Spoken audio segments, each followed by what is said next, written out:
Hello and welcome back to another Succeed with Dyslexia interview. My name is Darren Clark. I'm the Managing Director of Succeed with Dyslexia. We're a global movement spreading more awareness for dyslexia. And with these series of interviews, we are absolutely delighted to have some incredible guests. And we've done that exactly again today with another phenomenal guest. We have Joe, who's going to be telling us a little bit around his dyslexia, his work that he's doing within the sector, and his experience around his own diagnosis. So Joe, a massive welcome. Thank you so much for taking time out of your busy day. Would you like to introduce yourself to our viewers and our listeners? Tell us a little bit, your name and a little bit about yourself. Hi there, my name's Joe Russo. So I am based in Derby at the moment, but I was born in Manchester. I lived a little bit in Italy, so I have Italian heritage, hence the name Russo, or Russo, as we should be saying. So yeah, and I currently run a company called Project Connect. Fantastic. Thank you so much, Joe. And again, thank you. I know how incredibly busy you are, so taking time out of your day is very thankful for that. Joe, before we kind of go into, what you do on a daily basis and the work that you've done, did you go down the kind of conventional path, I guess, of diagnosis, or was it kind of you've always known that you were dyslexic? How did that work for you? Sure. Yeah, so I'm actually 52. So that's the point where you should say, "Oh, you look good for 52." I was literally just about you give me the pause to do that. I'm actually joking. I'm just making it up. I'm actually 52. I was born in '69. Went through education, went through school, got into loads of trouble as a kid, constantly being put out of the classroom and various other things. So my coping mechanism at school was probably like lots of other dyslexic people, was to just shout, swear, get into trouble. And effectively, throughout my whole education, I was always kicked out of the class and sent to either the woodwork room or the art class. And so I spent most of my school days, when I wasn't truanting, of course, in woodwork or art. And I left school at 16.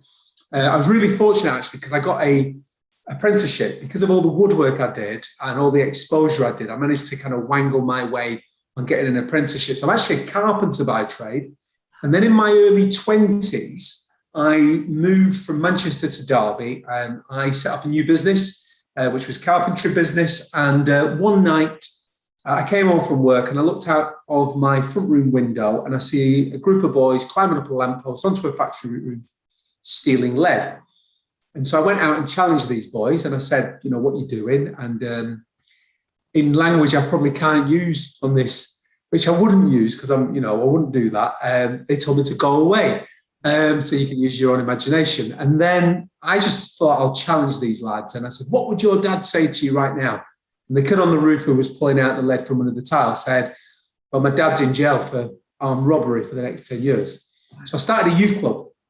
And I guess that put me into a brand new world. I just felt I wanted to do something for these kids. They didn't have support structures that I had as a family. And at this point, I didn't have a clue I was dyslexic, by the way. And so because of the youth club, I started getting invited into the local secondary school where these kids went as a kind of positive male role model. And I was writing stuff on the board. And the teacher came to me and said, are you dyslexic? I went, what? And I didn't know anything about it. So I'm in my early 20s now. This is about maybe 94, 95. And that was the first time I really kind of understood about dyslexia. So, and then I was formally diagnosed at the age of 30. So that youth club evolved, became a charity. I was employed as the founder, I guess. I realized I was a social entrepreneur, which is obviously a dyslexic thing. And I got put onto this training course and they took me through this diagnostic, and I was formally diagnosed at the age of 30. So, yeah. There's so much to unpack on that side. I'll just go quickly into, and then we'll revert back if that's okay. When you were diagnosed, do you say 30, Joe? So yes. Yeah, 30. So that's, I was 36. So in the sense of, the same kind of very late diagnosis, knew that there was something there that was kind of, I would say kind of a block, but just didn't really feel that you could learn the way that other people learn, or, get the same kind of successes, I guess, in the structure of the education side of it. How did it, when you were diagnosed, people ask me this all the time, like, how did I feel when I was, got that kind of diagnosis? And it was kind of a mixed feeling. And, and I guess when you're initially diagnosed, it's kind of a feeling. And then as you progress and go on, you get, different feelings. How did the diagnosis affect you? Or was there any kind of feeling on that? Yeah. I mean, obviously before being diagnosed and being in school, I felt like probably most dyslexic. I felt like an idiot. I felt stupid. I felt I didn't fit. I felt I didn't belong. And that became a real foundation to me in terms of driving me in doing the work that I did and setting up the charity. But it was almost cathartic for me to be diagnosed. It was almost like, I'm not stupid.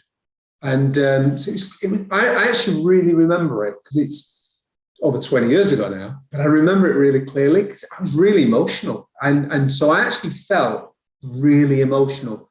So I work in the kind of gangs world and criminal justice world. That's what I do. I've just actually come from LA, spent 3 weeks with the largest gangs intervention program in the world. Wow. And they have a saying out there. They say that actually you've got to touch your wounds to be healed from them. And for me, realizing and seeing that, though, because it was painful, that childhood stuff of being dyslexic, to be able to touch your wounds, it was painful.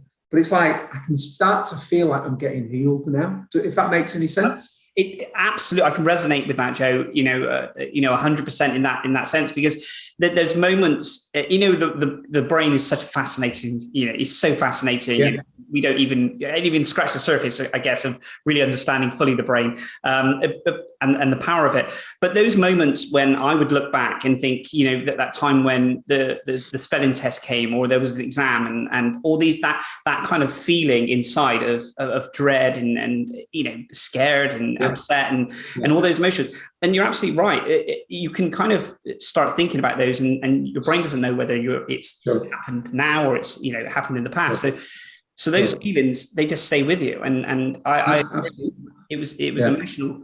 Just on that, again in the kind of area that I working with young people who have been involved in the criminal justice system. There's a lot of research now that talks about trauma, and there's this study called ACEs, Adverse Childhood Experiences, and if we ever have time, we'll talk about that in more detail. But actually, trauma is something you actually feel in the body, and those feelings and those emotions. So I remember being invited into the secondary school to go and talk to kids about the youth club that was running, and to be it was terrifying. It was traumatic. And I remember sweating and thinking, "Whoa, what do I feel here?" And it brought all of those emotions of walking through the school. Irony was, I became chair of governors of that school for about 5 years. So it's weird how it all kind of turned around. But yeah, that whole trauma stuff is real, and your body feels it, your body holds it. So yeah. Was that, Joe? Was that going back to your old school then, or was it just a school in general that you went in and? It was a school locally to me in Derby, near where I was living. But I actually did get the opportunity to go back to my original school and do an assembly. Yeah. So obviously on the back of, anybody who knows me knows that I'm dyslexic, and I tell them and I shout from the rooftops, I challenge. I go to meetings and here are the minutes. I'm like, this isn't very kind of accessible. So I'm always shouting about it. And therefore to go back to school, I actually went back to my secondary school in a place called Duckingfield in Greater Manchester. All Saints it was. I think it's probably changed its name now. And I did an assembly, and it was like sat in that assembly hall where I got into so much trouble, and then to be able to stand up and to talk to people. Yeah. So I've done that. That was quite powerful and cathartic as well. It really is. I've done similar in the sense that I went back to my old school, but it was a new academy. So they literally I went to school in sort of early 80s. So it was kind of sort of concrete pillars everywhere, and they've bashed that down and put the academy in. So there was no real with yourself walking into the hall and being in the same hall must have been this incredible. But I know when I've done work with schools, you walk through and then the headmaster comes out and speaks to you, and you still have, even though you're an adult now, you still feel this element of like a small child and thinking you're going to be told off. And, you know, it's... I suppose because I've worked so closely with schools and been a governor for over 10 years and a chair of governors and met lots of teachers and heads, I've kind of lost that shine a little bit now. I just see them as normal people, to be honest with you. Yeah. But I know, it used to feel that way. So that first kind of instinct, and you go in and stuff. Yeah, of course. One of the things that we do with Succeed, and one of the things that we're looking to kind of continue to grow, is kind of our youth program, because I really do feel, you know, speaking to you, Joe, is incredible, you know, what you're giving back and how you're helping. And it's true, you know, when we look at dyslexia and we look at, you know, a couple of, you know, bad decisions or some decisions, and then it could lead in, you know, we could go down to that path, maybe, you know, into the prison system and things like this. And I grew up on a very kind of, you know, sort of a rough council estate. And it was, you know, looking at some of my friends at the time, school friends, and some of the directions that they took, you know, having someone believe in you and have, you know, those supports is just absolutely, you know, fundamental. So, and do you think that sometimes the youth is, without going into kind of big rabbit hole in the sense, but do you think sometimes the youth can be a little bit misunderstood in the sense of what, you know, what potentially they can kind of give, and again, how you kind of occupy, you know, sometimes when they go out and there's literally no facilities for them and they're just sort of stood on a corner, it's very difficult to then, you know, surmise that they're just causing trouble, so to speak. Sure, absolutely. So I mean, you will know some of the statistics within the prison system, high levels of folks with neurodiversity, dyslexia, you know, all of that stuff. But it boils down to this. It boils down to worth and value. That's what it boils down to. If you understand your own worth and your own value, and to be honest with you, most people on the planet don't actually get that, and I don't get it every single day, you know, and it's kind of, I'm still working through that as a human being. Yeah. Actually, it's understanding your worth, your value. That gives you that hope. It gives you that sense of, actually, I have got some kind of value. I've got some kind of worth here. And that worth and value, the greatest transmitter of that worth and value is other human beings and being connected to other human beings. So I think certainly as a dyslexic person, you don't feel of worth and of value because you don't fit in.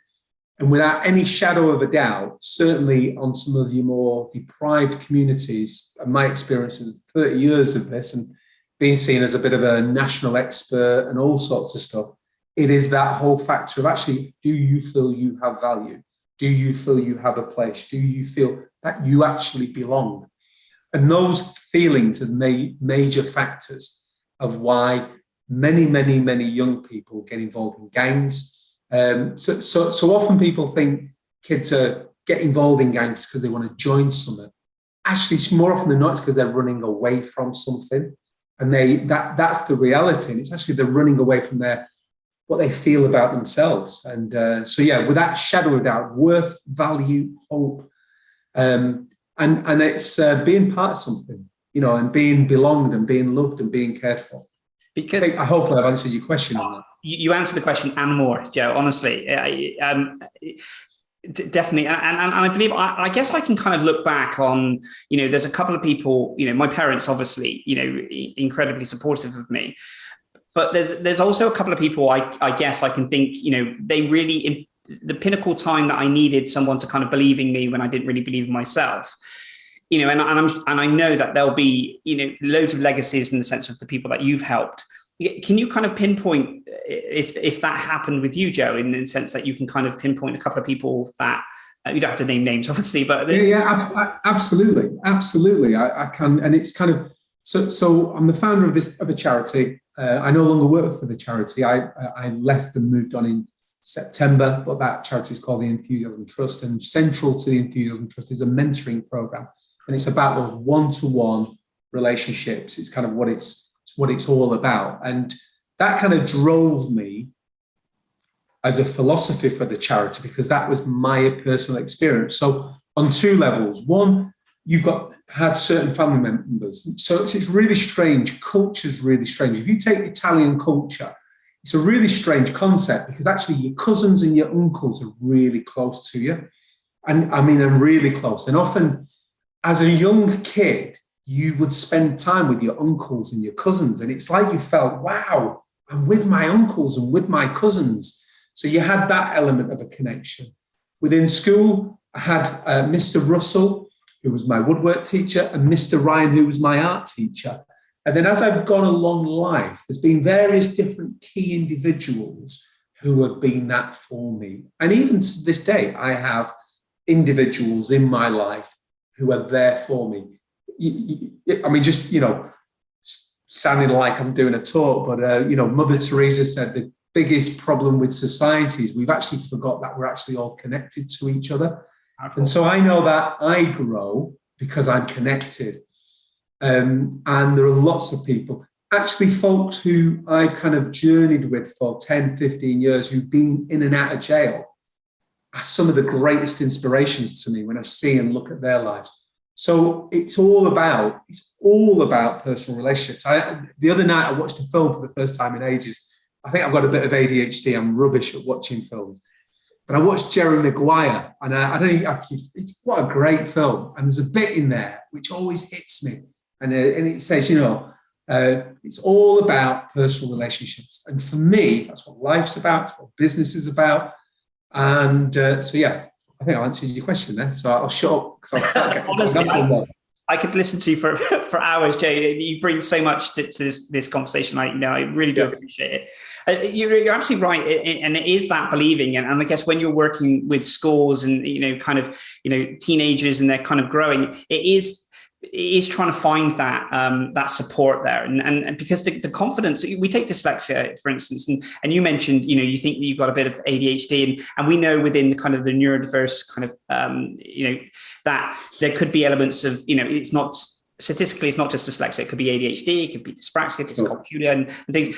But the other thing as well is the emotional things that happen. So it doesn't just affect the fact that you struggle with reading or writing the written word, so to speak. It's the self-confidence, it's the self-belief, and all these things that you're, like you said, you're moving away from in school.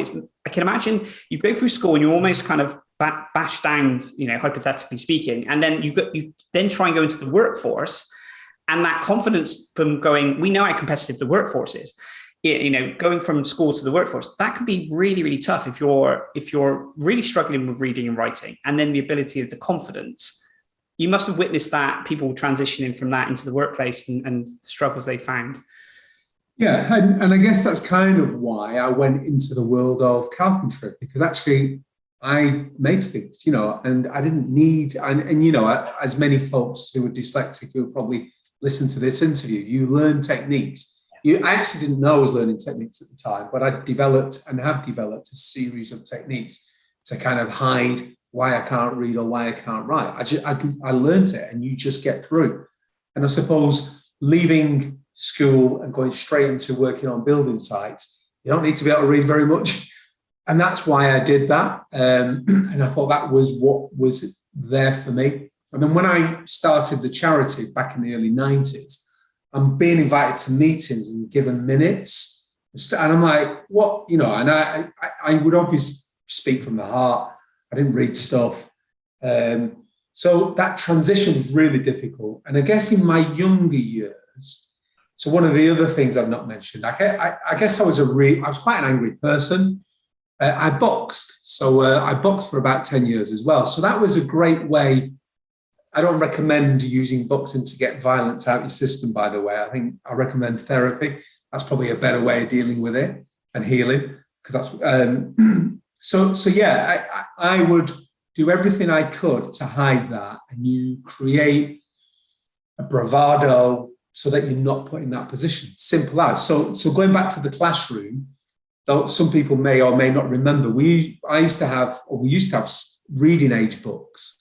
And so the teacher would call out your reading age. And when you're 14, 15, 16, and they tell you got the reading age of a 6-year-old, I won't use the word how I actually felt because I'm being polite on this. You don't feel great about yourself and your esteem. And so I think for me, that was the big factor. My personal self-esteem was shot, really low. And I kind of had to rebuild that within myself. Yeah. And it's through relationships I was able to do that, and people spotting different kinds of talent within me as a human. Absolutely. Sorry, please. And that drives me now. That's why I work with young people involved in gangs and exploitation. That's exactly why I do it. Absolutely. That element of segregation, you're almost segregating yourself from society in some aspects and the educational sector, because you just, you don't get, you can't decode the way that they want you to teach. And it goes back to, when it's a visual, segregation, and it's done completely out of your hand. Maybe you go in and there's a certain, like a red and a blue and a green table, and someone that's not very good with spelling may have to sit at the green table. And that peer pressure at that age is really suffocating, isn't it? Because you just, straight away, all you want to do through school really is just kind of stay, not sort of peak in the sense of, be noticed so much.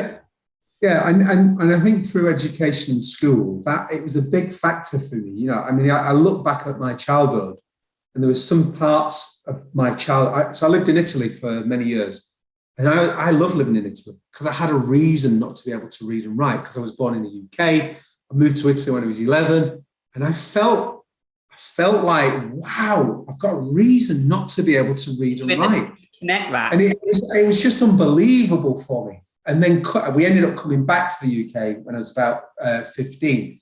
And it was horrendous. I hated it.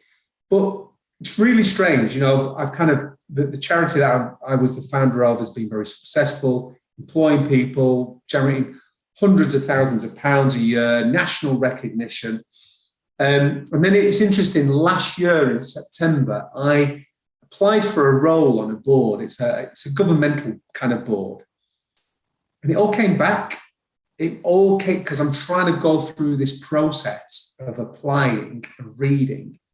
And that was, I remember it. I did a video actually. It was horrible. So that, I'm 52 years old. I've been really successful on multiple levels.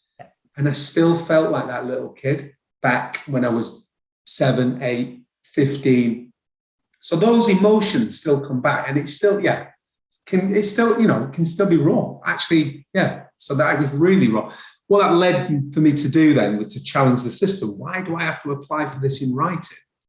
Unfortunately, it was a computer system, but they made notes of the fact that actually I was dyslexic and so on. And we'll see, but it's still in the kind of pipeline that as we speak right now. So I wish the very best with that, but honestly, you're absolutely right. But we work with a few corporates in the sense of workplace and helping understand the awareness of dyslexia in workplace and some of the systems. And we were speaking to one of the national banks, and we're speaking to some of their staff, and the process, so you take someone who goes through school, in college and university, and then goes into the workplace and is applying for, one of the jobs in one of the top banks.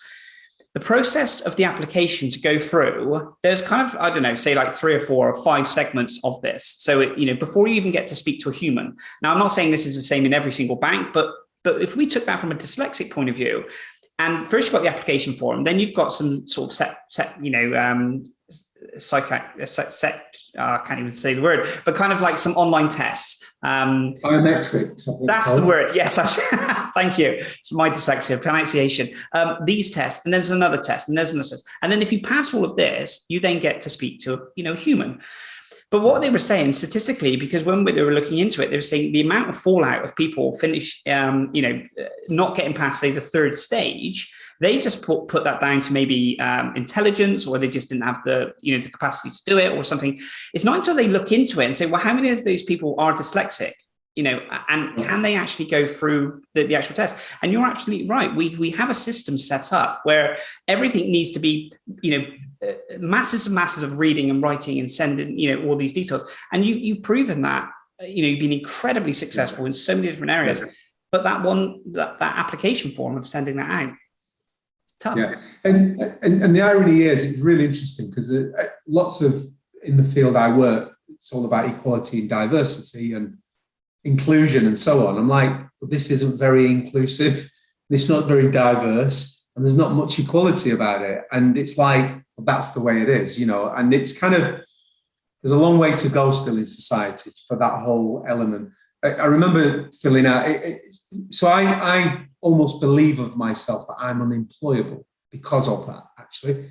And so I've always been worked for myself, even though I was employed by the charity. I'm obviously the founder of the charity. But I've always kind of worked for myself since I was 21, 22, because I think I'm unemployable. I can't fill out a job. I'm great at doing a sales pitch. I'm great at selling myself. But actually, I've got to get in front of someone to be able to do that. And if that means I've got to go through a paper process, forget it. I don't even bother. I wouldn't even bother.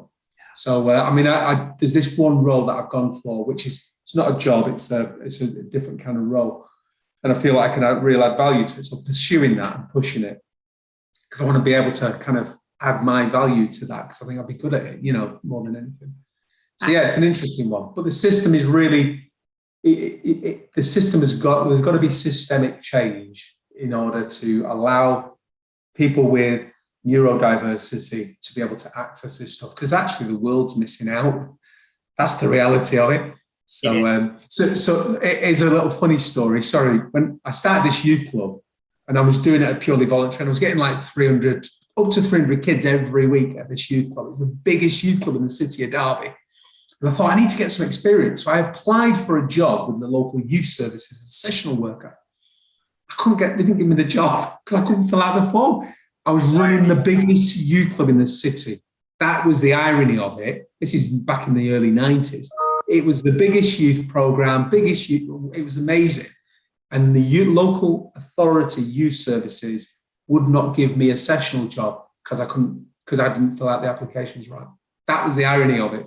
That there tells you straight away, doesn't it, that the system does need some sort of upheaval on that. Joe, I would really, if you would, I'd love to hear a little bit about the work that you're doing in LA. If you don't mind sharing, yeah, sure. And share that would be fantastic. Yeah. So my passion and the work that I've done for the last, so I got involved in the world of gangs, violence, and exploitation. So that might picture up in lots of different things, and I see things in a very different perspective. I'm dyslexic. And so I got introduced to gang stuff back in the mid-2000s. And there was a group of boys who were going out shooting, doing all sorts of stuff. And I became aware of these boys.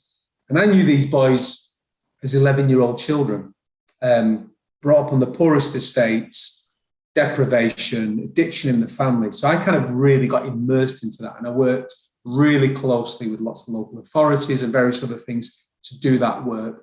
So I guess I would see myself and be seen as a bit of somebody who knows a bit about gangs and stuff. I've never been in a gang per se. And if I was in a gang, I don't tell you anyway. That's how you know if somebody's been in a real gang. So that was the kind of world. And then I heard about this amazing project in Los Angeles. It's called Homeboys, and it's the world's largest gangs reintegration reentry program. And it's in LA. LA is the gangs capital of the world, and this area is the gangs capital of LA. And it was set up by this phenomenal human being, a guy called Father Greg Boyle, who's a Jesuit priest. And it's now, they get hundreds and hundreds, in fact, thousands of gang members going through their door every year. So I went and spent just short of a month being immersed in that. And it was just humbling and mind-blowing. And what was really powerful was, it was all about the stuff I was talking. It's about hope. It's about worth. And it was about bringing healing rather than punishment, and giving people real tools to do what they needed to do.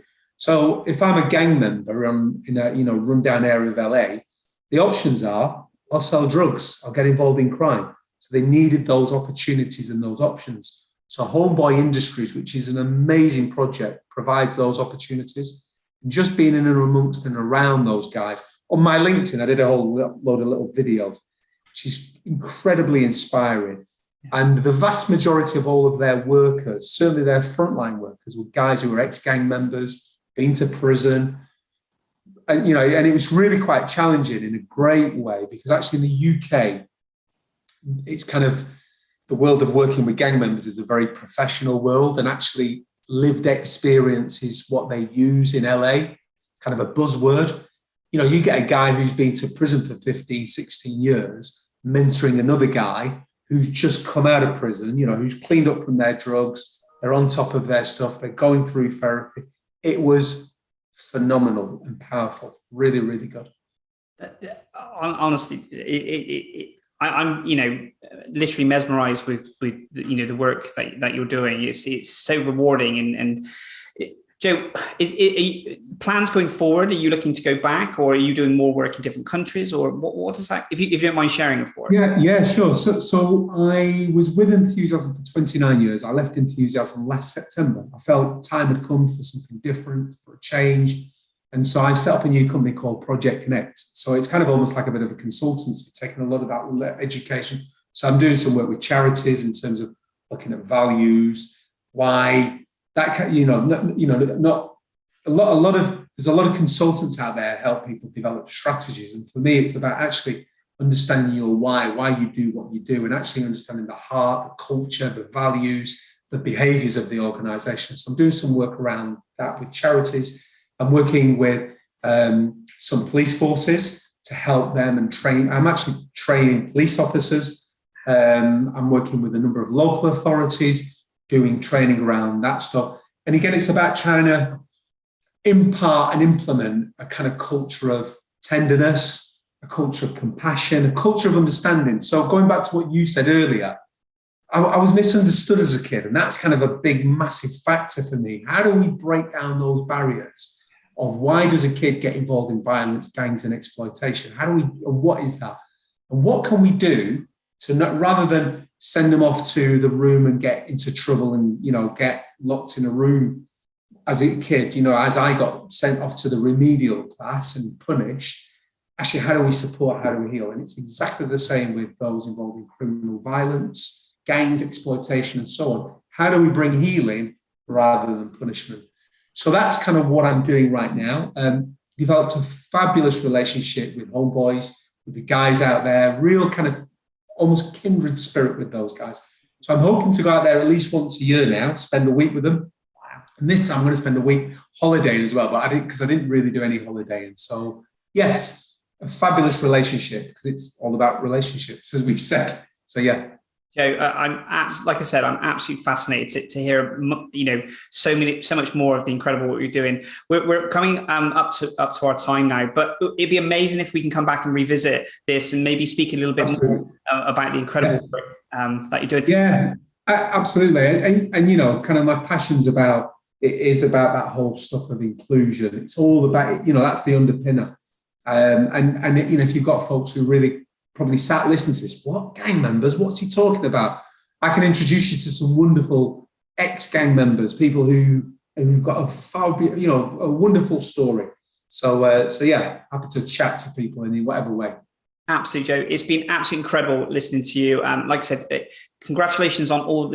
I'd say congratulations, but it's taken a lot of hard work. So I'm a lot of admiration for the incredible work that you've done, and over the time, the thousands of people that you will be, you have helped, and you're helping going forward. So thank you so much again for your time, Joe. I wish you the very best with everything that you're doing going forward. We will definitely be back and be in touch with you and follow your journey even more. But thank you so much again for your time. Thank you so much for watching. We hope you enjoyed this video as much as we did putting it together. Now we have some more amazing content for you. Please feel free to click this link here and learn more about Jamie Baker, who works as an educational therapist. Jamie talks about some of the successes and obstacles she's seen as she's worked with individuals who have learning differences. If you have any comments or questions, leave them in the comments below. And as always, thank you so much for watching.